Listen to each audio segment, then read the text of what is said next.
I made another piece, and some of you might remember that I said that I enjoy making sheet metal panels, and I will stand by that statement. I do enjoy making them. Sometimes they're challenging, and also with these pieces it's been quite a bit of labor. If I had machines, that would have been labor saving, but I don't. So it's been a lot of hammering with mallets and using the English wheel. And eventually I pretty much got there. As you can see, there's still some cutting to do. And I will be making the same kind of indentations, if that's the right word, along here, so that I can kind of stick it in behind the other panel. I've already turned in this flange. I've used my swaging machine, if that's what you can call it. Sometimes the professionals also talk about a tipping wheel. So you can use a machine like that to make the first turn in a panel, which is really good. And you can start bending it that way. Now again, it probably is pretty hard to make a flange and then preserving the shape, the curve, if I didn't have my shrinker's stretcher tool. So they're not a must-have, but pretty much. So a little bit of, so that I can fit it inside, and you can see there's an overhang, a lot of noise, which I will need to remove. But apart from that, it's pretty much done. And you can also see, I don't think I had welded this piece in when I was last filming, but that's in its proper place now. So I think I'll allow myself to make some panels that doesn't have this much shape in them now. There's one who's going to go on the bottom, and of course I have much flatter ones that are going to go on other parts of the trailer. Satisfying? Yes. Quite a bit of labor, that also. So I've done what I said I would do. I made another panel, one which doesn't have any compound shapes to it.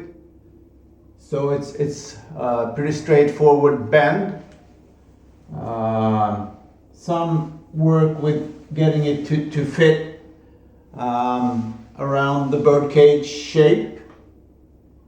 It looks pretty good. I also welded this top part into the structure, and I can now start to see the actual shape of the trailer with the skin on, which is exciting to me, maybe to you too, who knows. As you can see, this weld isn't looking very pretty.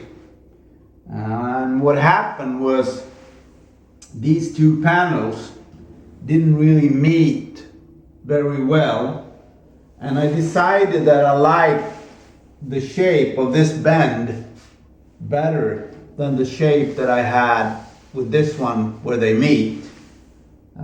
So I tried to gap that with welding, and of course, since my intention is to paint it, I can hopefully fill that with not too much filler, but getting more of this rounded shape than the one I had in this panel.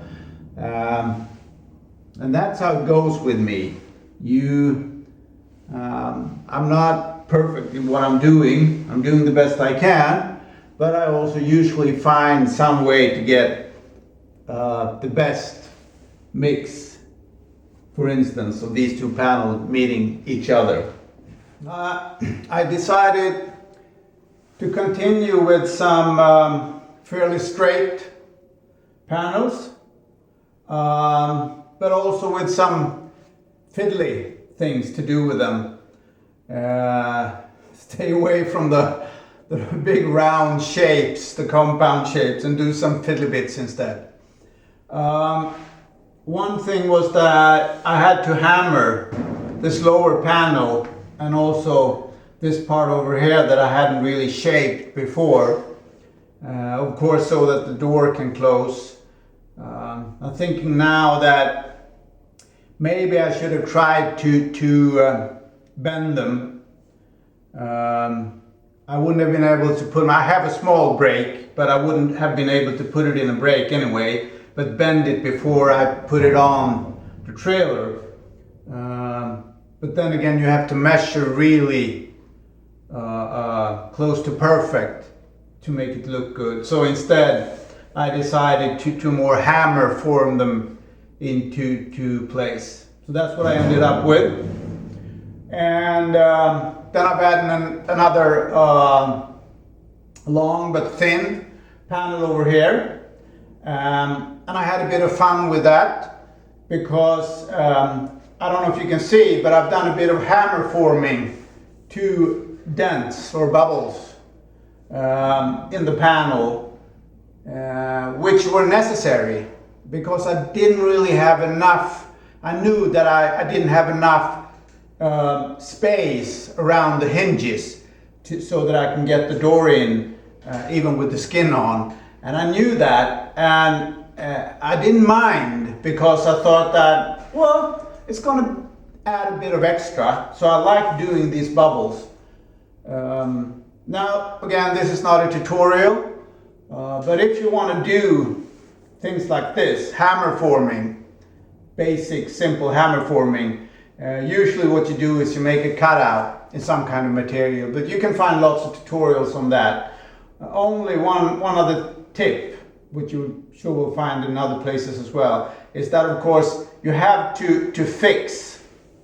These areas have to be fixed when you're working on the bubble. Otherwise they were going to go out of whack. So that's having some kind of hole that you're working into, and of course fixing the rest of the panel so that it does not move. And then you can end up with little bubbles like this. Nothing spectacular, but I like them. I'm making yet another small panel. I wanted to make this piece out of economical reasons with how I use the sheets that I bought. So I wanted to fill this area.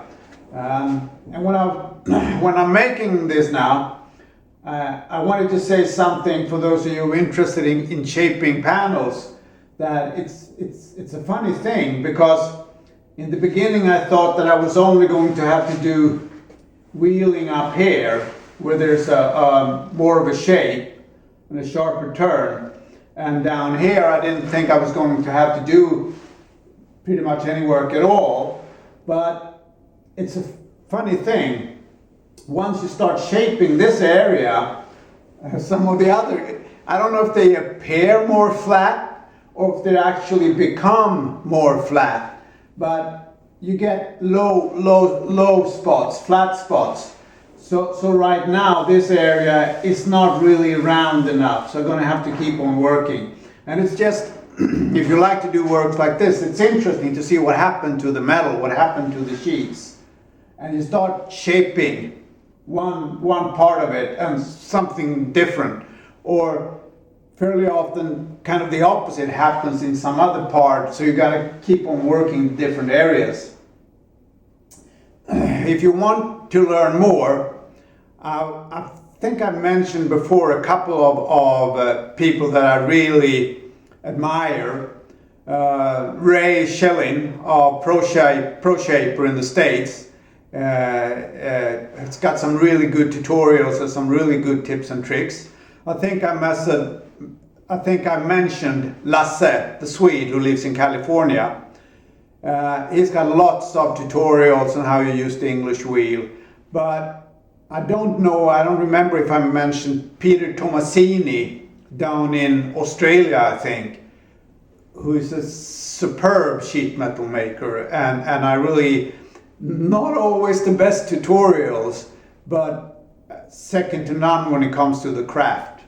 So it really isn't, it's a craft and an area of expertise that is enjoyable to me. So do it.